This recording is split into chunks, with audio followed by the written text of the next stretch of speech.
Oh shit, snow पक्का हुई है क्योंकि ये जो गाड़ी आई है ना जस्ट यहाँ से एक,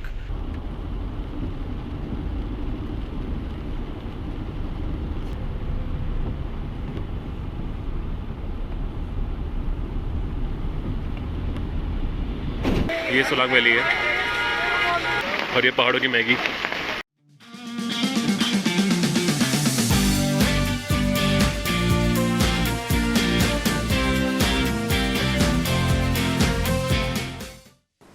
तो अगले दिन की शुरुआत होती है फिर से बारिश के साथ, और ये बारिश कल दोपहर से लगातार हो रही है, जिसके लिए अब यहाँ पे रुकने का और कोई मतलब नहीं है क्योंकि आगे आने वाले 2 दिनों में लगातार बारिश और बर्फ़ ही पड़ने वाली है।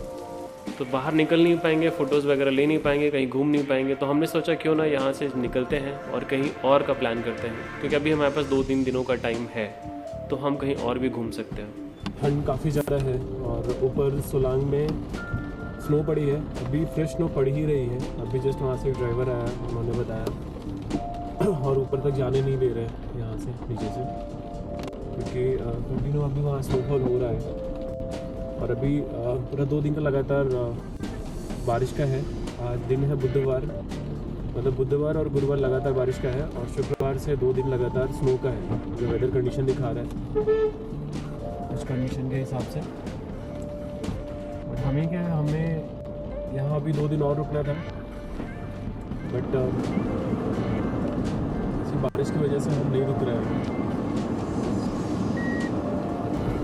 तो ये कंडीशन है यहाँ पे भाई, बारिश लगातार हो रही है, रुक नहीं रही है। 2 दिन अभी और बारिश होगी, हमारा टाइम ख़राब होगा, इसलिए हम बेहतर है कि निकल के कहीं और किसी और लोकेशन पे चले जाए, कोई और लोकेशन एक्सप्लोर कर लें, घूम लें। आए ही हैं तो 2 दिन का टाइम भी है, तो हम निकल रहे हैं। हमने ये सोचा कि क्यों ना हम थोड़ा देर ऊपर जाके स्नो देख लें, बट स्नो मिल भी जाएगी, बट बारिश होगी तो क्या ही मतलब, बाहर नहीं निकल पाएंगे, फ़ोटोज़ वगैरह नहीं ले पाएंगे, तो कोई सेंस नहीं बनता है। तो यहाँ से निकल के अगर लेफ़्ट जाते हैं तो हम जा पाएंगे सोलांग वैली वगैरह के लिए। और हमें आज जो हमारा पहला प्लान फिक्स था, उस हिसाब से हमें आज जाना था सिसु साइड पे। स्पीति तो जाने नहीं दे रहा, पूरी तरह से बंद किया हुआ है, तो हमने सोचा क्यों ना हम स्पीति जाते हैं, सॉरी क्यों ना हम सिसु जाते हैं। कुक्सर के जैसा सिसु भी है, वहाँ भी ऐसी स्नो मिलेगा जैसे कुक्सर में स्नो मिला था, बट वहाँ अभी जाने दे रहे क्योंकि जिस तरह से बारिश हो रही है कल से लगातार और स्नो भी गिर रहा है वहाँ पे, तो उधर अभी जाने ही नहीं दे रहे।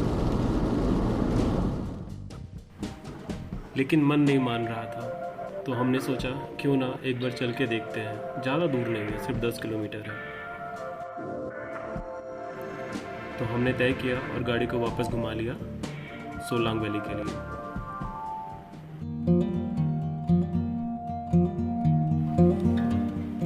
आप देख रहे हैं सामने, क्या शानदार नज़ारा है। शायद हम आगे चले जाते तो इसे मिस कर देते, और अच्छा हुआ हम आगे नहीं गए और हम वापस आ गए। मैं जो देख रहा हूं, मैं वो आपको शब्दों में बयान नहीं कर सकता। शायद ये मेरे सपनों में ही आया करता था, और ये मेरे लिए किसी सपने से कम नहीं है। ये कितना शानदार है, कितना ही शानदार है। मतलब चारों तरफ स्नो की चादर है, बर्फ ही बर्फ है।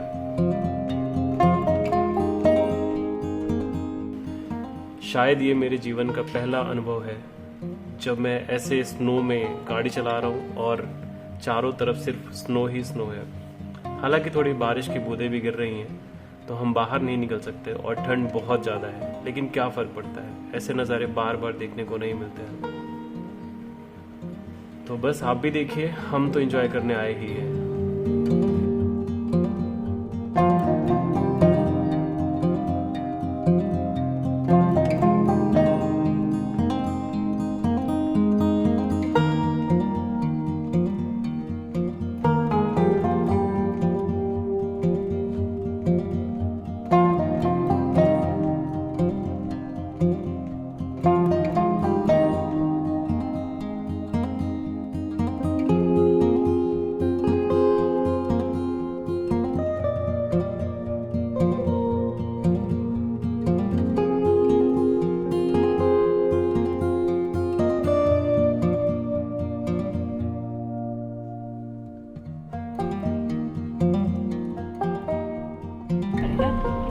आगे स्टॉपर लग गया। स्टॉपर स्टॉपर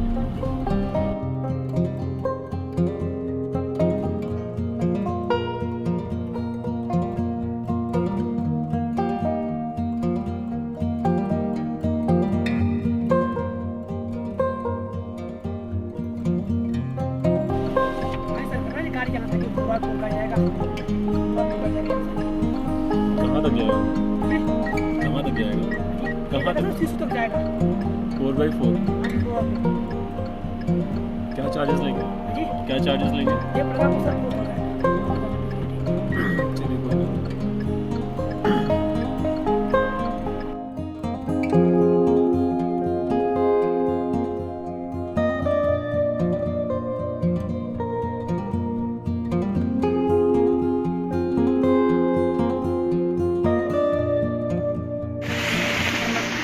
स्नो का हाल देखिए।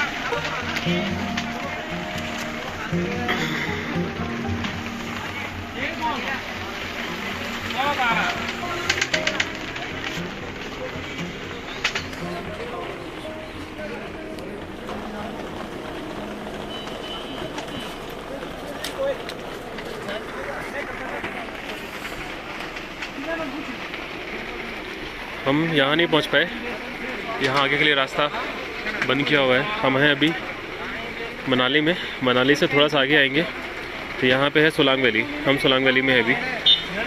ये सोलांग वैली है।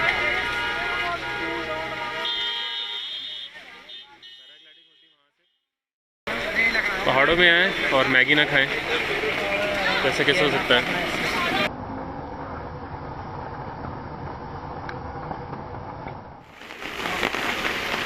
पहाड़ों की मैगी। पूरा पूरा धुंध छा गया है, विजिबिलिटी बहुत कम हो गई है। ये हमारी गाड़ी और ये पहाड़ों की मैगी।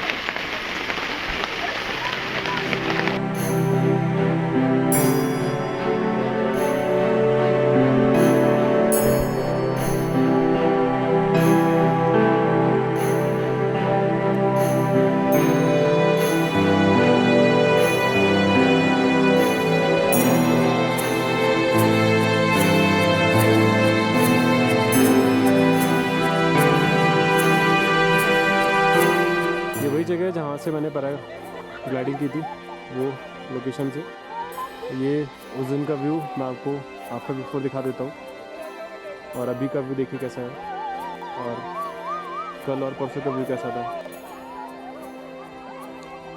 और अभी का देखिए।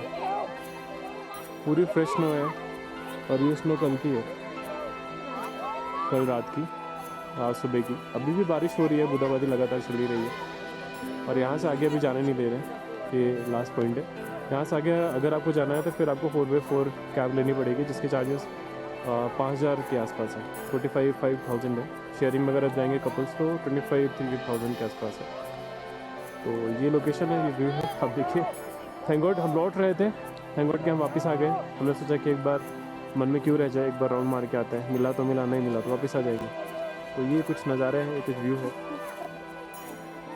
किस्मत के धनी थे शायद।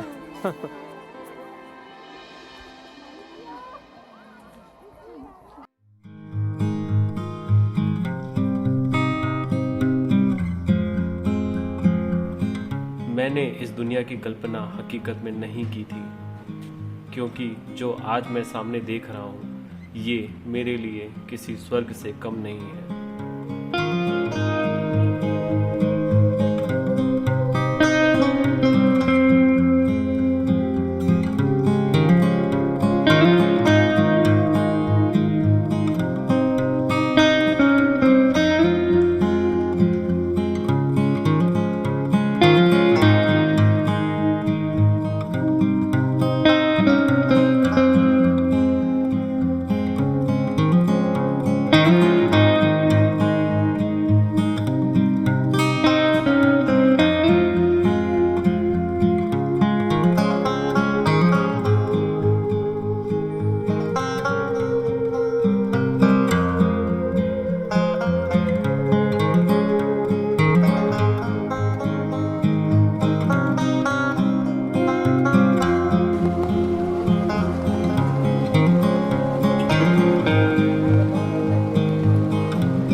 मनाली से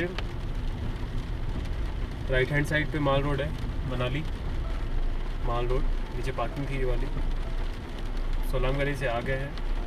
सोलांग से जब निकले थे तो जैसे सोलांग से आगे नहीं जाने दिया अटल टनल के लिए, वैसे ही जब हम लौट रहे थे सोलांग से, सोलांग तक नहीं जाने दे रहे थे लोगों को, जो अब जा रहे हैं उनको नहीं जाने दिया जा रहा था। तो हम तो लौट आए वहाँ से, हमारी अच्छी खासी एक्टिविटी हो गई, फोटोग्राफी हो गई, फ़ोटोज़ हमने क्लिक करवा ली वहाँ से, चार्जेबल भी थी, सॉफ्ट कॉपी मिल गई उससे। बहुत बढ़िया था। हम कहाँ निराश होकर जा रहे थे कि नहीं यार जो चाहिए था वो नहीं हुआ, चलो स्पीति नहीं जा पाए कोई नहीं, बट यहीं थोड़ा बहुत इंजॉय हो जाता, बट वो भी अच्छे से नहीं हो पाया। कुक्सर गए थे वो भी भरपूर नहीं हो पाया क्योंकि बारिश आ गई थी। तो हमें यहाँ पे स्नो मिल गया सोलांग वैली में, अच्छा लगा, काफ़ी अच्छा लगा। और तब तो और भी ज़्यादा अच्छा लगा जब हम वापस जा रहे थे, तकरीबन 1-2 किलोमीटर हम आगे निकल भी गए थे, फिर हम वापस गए उसके लिए, तो अच्छा था। अब यहाँ से हम निकल रहे हैं, हमारे पास 2 ऑप्शन है जो हमने चूज़ कर रखा है कि या तो हम अमृतसर गोल्डन टेम्पल जाएंगे जो कि तकरीबन 470 के आसपास है, या फिर मथुरा वृंदावन के लिए भी जाने का सोचा है जो तकरीबन 770 के आसपास है। मतलब थोड़ा ज़्यादा डिस्टेंस हो जाएगा, 300 प्लस हो जाएगा। तो हम दोनों जगह में से कौन सी जगह जाते हैं वो हम डिसाइड करेंगे तब जब हम इस हिमाचल से बाहर निकल जाएंगे। अभी जो एक पहाड़ी इलाका आएगा जिसमें बहुत जिगजैग बहुत सारा उबड़ खाबड़ खराब सा रास्ता है, वो क्रॉस करने के बाद हम जब हिमाचल से बाहर निकलेंगे तब हम थोड़ा आराम से बैठेंगे, तब डिसाइड करेंगे कि हम किस तरफ जाते हैं। जस्ट वहाँ से लैंडस्लाइड हुई है, वहाँ से रोड पे पत्थर पड़ा हुआ है जिसको भी हटा रहे हैं।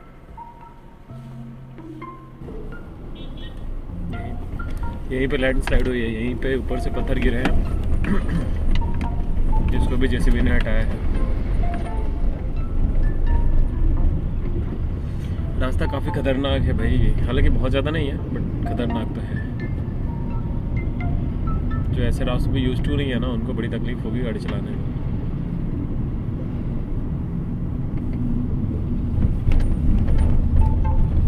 और आज सुबह ही यहाँ बारिश हुई है, इसी वजह से शायद हम लेट भी हुए थे कि बारिश हो रही है पहाड़ों में, तो पहाड़ में गाड़ी चलाना अच्छी बात नहीं है ऐसे बारिश वाले मौसम में, तो इसलिए हम उठे ही नहीं। वो तो किस्मत था कि भाई उठे नहीं और लेट गए, लेट किया सब कुछ, तो किस्मत से बर्फ़ मिल गई। वो भी कहाँ, जहाँ 1 दिन पहले ग्रीनरी थी पूरी बहुत ज़्यादा, पैराग्लाइडिंग करके आए वहाँ पे, और अगले दिन पूरा स्नो से भर गया था। और उस पर भी किस्मत एक और अच्छी है कि ऊपर तक हम पहुँच गए जहाँ लास्ट पॉइंट था, जहाँ के आगे गाड़ी नहीं जाने दे रहे थे। अगर लेट होते तो शायद उसके और नीचे ही गाड़ी खड़ी करनी पड़ती, वहाँ से पैदल आना पड़ता। तो अभी का अपडेट ये है कि हम मनाली से निकले थे और जो वो घाटी आई थी वो घाटी हमने आधी मतलब सुंदरनगर से है ना, हाँ सुंदरनगर से बिलासपुर, सुंदरनगर से बिलासपुर आए, और बिलासपुर से हमने बाईपास जो भी बन रहा है अभी कंस्ट्रक्शन में ही है, अभी वो बना नहीं है पूरी तरीके से और ये किसी के लिए ओपन भी नहीं है, बट हमें थोड़ा सा मैनेज हो गया तो हम उस बाईपास से निकल के आ गए। डिस्टेंस जो है काफ़ी कम हो गया, और जो हमें एक बहुत बड़ा डर था कि हम पूरा घाटी क्रॉस करेंगे और इस रात में क्रॉस करेंगे, और बारिश का भी टाइम था, सुंदरनगर में बहुत तेज़ बारिश स्टार्ट हो गई थी, तो एक और डर बढ़ गया था। फिर पुलिस ने भी रोक लिया था हमें क्योंकि हमारा ओवर स्पीडिंग था हमारा ओवर स्पीडिंग था। और ओवर स्पीडिंग क्यों था कि हमें डर ये था कि हम घाटी में फंस जाएंगे, तो हम थोड़ा तेज़ चला रहे थे निकलने के लिए वहाँ से जल्दी। और वो घाटी ऐसी थी कि वहाँ पे आप ज़्यादा तेज़ चला नहीं सकते, 60 का जो था वो स्पीड लिमिट था, बट वहाँ की सारी गाड़ियाँ तेज़ चल रही थी। हम भी नॉर्मली अपने नॉर्मल स्पीड में ही चल रहे थे, हमारे लिए वो नॉर्मल था। और हमारे सामने एक ऑल्टो जा रहा था जिससे हमने कहीं पर पास लेने की कोशिश करी, बट उसने पास नहीं दिया। फिर जैसे ही एंड मोमेंट में राइट टर्न हुए, और राइट टर्न होकर एकदम सीधी रोड थी, आगे पुलिस वाले खड़े थे, और उसने वहीं पे ही जहाँ कैमरे लगे तो वहीं पे ही उसने हमें पास दे दिया। और वैसे हम पास हमें मिला तो हमने स्पीड बढ़ा के गाड़ी आगे निकाली, और जैसे ही गाड़ी आगे निकाली वैसे ही पुलिस वाले ने रोक लिया कि भाई आप ओवर स्पीड है, ओवर स्पीड। मैंने कहा भाई हम तो नॉर्मल है यार, ओवर स्पीड कहाँ पे है? तो उन्होंने बोला नहीं भाई आप कैमरे में आप चेक कर लीजिए, वहाँ जाके साहब बैठे हुए हैं। मैंने कहा ठीक है। खैर किसी तरह से मतलब हमारे लिए तो थोड़ा इजी था, हम निकल गए वहाँ से। फिर उन्होंने ही हमें गुडविल में उन्होंने सजेस्ट किया कि आप एक काम करो, आप यहाँ से ऐसे करके निकल जाना, कोई इशू नहीं आएगा, बता देना बस, अपने लिए सब फ्री है, अपने लिए परमिट है। तो ठीक है, हमने ऐसे ही किया, हम वहाँ से निकल गए और हमें वहाँ से जाने दिया, और जिससे हमारा बहुत सारा रास्ता बच गया, बहुत सारा वो जो टफ टास्क था वो बच गया। और घाटी उसके बाद से नहीं है, जो कि सबसे कठिन घाटी थी जो आने वाली थी। वहाँ के रास्ते भी बहुत ख़राब थे और पूरा का पूरा जिगजैग था और एकदम सीधी खड़ी चढ़ाई थी।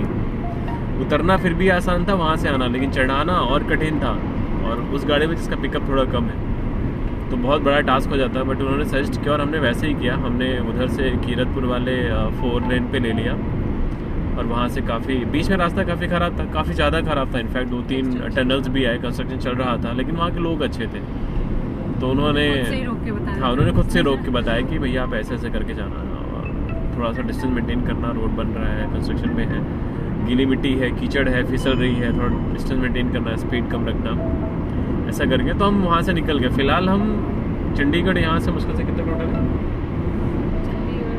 50 के आसपास होगा, है ना, 50-55 के आसपास चंडीगढ़ है यहाँ अभी।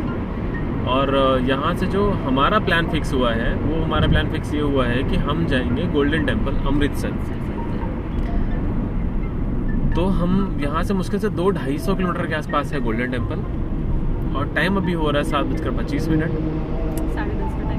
10:30 का टाइम पहुँचने का दिखा रहा है। हम कोशिश करेंगे कि हम सीधे अमृतसर ही जाके रुके। रास्ते अच्छे हैं, रोड काफ़ी अच्छी है, काफ़ी अच्छी रोड है, तो हम कोशिश करेंगे कि हम डायरेक्ट वहीं जाके रुकते हैं। रास्ते में बहुत सारे ढाबे दिख रहे हैं, बहुत सारे ढाबे आ रहे हैं, तो हम कोशिश करेंगे यहीं के रास्ते में खाना खा लेंगे। बट एक तब खाना खाएंगे जब ये कॉन्फिडेंस आ जाएगा कि हाँ अभी यहाँ से इजी है, बस पास में ही है, ज़्यादा दूर नहीं है, आराम से पहुँच जाएंगे। तो फिर उस हिसाब से रुक के हम खाना खाएंगे, और फिर वहाँ से कोई होटल वगैरह देखेंगे अमृतसर में और वहीं स्टे करेंगे। कल सुबह हम निकलेंगे गोल्डन टेम्पल दर्शन के लिए, वहाँ दर्शन करेंगे। आसपास कुछ होगा और विज़िट करने का और घूमने का कुछ भी ऐसा, वो हम वहाँ पे लोकल से पता करेंगे, और उसके हिसाब से थोड़ा बहुत जो भी पॉसिबल हो पाएगा वो एक्सप्लोर करेंगे, घूमेंगे। फिर उसके बाद हम तय करेंगे कि हमें नेक्स्ट कल ही, क्योंकि सुबह ही दर्शन कर लेंगे, दोपहर तक फ्री हो जाएंगे शायद आराम से।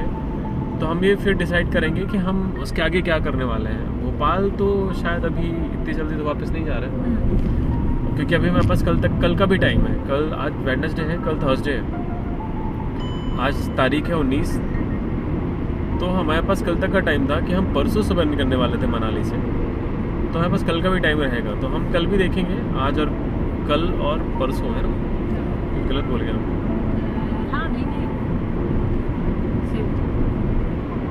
आज वेडनेसडे है ना, कल थर्सडे, ठीक है। तो कल का पूरा दिन हम स्पेंड करेंगे, हमारे पास फ्राइडे रहेगा निकलने के लिए। तो हम देखेंगे कि अगर कुछ और एक्सप्लोर करने होगा, या आसपास कुछ 100-200 किलोमीटर पे भी अगर कोई डिस्टेंस पे कुछ और चीज़ें होंगी पॉसिबल, जहाँ तक जा पाना होगा। हमारे रूट में भी अगर आता है, रूट से 100-200 किलोमीटर भी आगे पीछे होता है, तो हम वो भी एक्सप्लोर करने निकल जाएंगे अगर हम फ्राइडे शाम तक भी फ्री हुए, क्योंकि वहाँ से फिर हमारे लिए मुश्किल से 700-800 या नहीं 700-800 नहीं, मतलब 1000 के आसपास ही डिस्टेंस बचेगा भोपाल के लिए।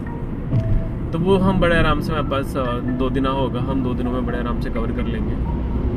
तो हम सैटरडे भी निकल सकते हैं भोपाल के लिए, तो आराम से पहुंच जाएंगे, कोई टास्क नहीं होगा। तो बस ये अपडेट है अभी का, पहुंचते हैं, बताते हैं उसके आगे क्या है। रास्ते में खाना खा लेंगे, खाना खाते हुए होटल देख लेंगे कहाँ स्टे करना है अमृतसर में।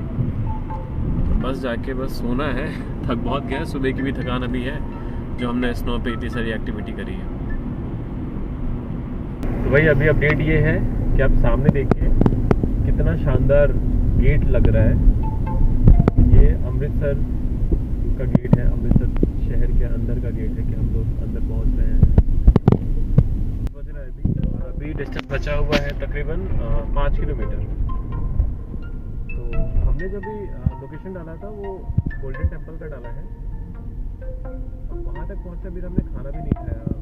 पहले ये लगा कि बाहर खा लें, थोड़ा दूर पहुँचेंगे, थोड़ा पास पहुँचेंगे अमृतसर के, तो खाना खा लेंगे। बट फिर ये लगा कि नहीं यार, थोड़ा और पहुँच जाते ऐसा करते करते हमने काफ़ी ड्राइव कर लिया, और हम एकदम शहर के अंदर ही आ गए हैं। तो अभी देखते हैं अभी कहाँ खाना खाते हैं, कुछ फिक्स नहीं हुआ है अभी होटल का या रहने का धर्मशाला क्या कुछ भी सीन रहेगा, अभी कुछ भी डिसाइडेड नहीं है। अभी जाके पहले पहुँचते हैं, थोड़ा सा फ्रेशअप होते हैं, बैठते हैं, रिलैक्स करते हैं, उसके बाद तय करते हैं खाना खाते हुए कि हम स्टे कहाँ करने वाले हैं। तो अभी मैंने मीटर ज़ीरो कर दिया था मनाली से जब हम निकले थे, इसमें 2-3 किलोमीटर बाद मैंने शायद ज़ीरो किया था। 423 है तो मैं इसे 425 लमसम लेके चलता हूँ। और अभी मैंने वापस से फ्यूल डलाया है, तो मैंने फ्यूल डलाया 2742 रुपये का अमृतसर पंजाब में। 28 लीटर डला है फ्यूल और 97.80 इसका प्राइस था। तो मैं देखता हूँ कि अभी गाड़ी ने माइलेज कितना दिया। दिखा ना फ़ोन तुम्हारा।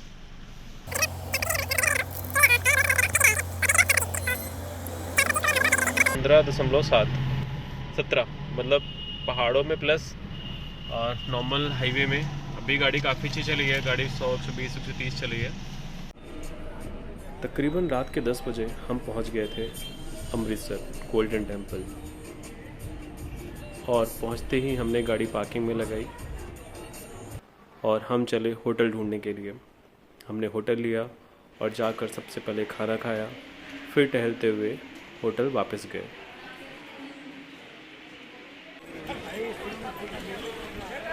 ये रात के 12 बजे का है।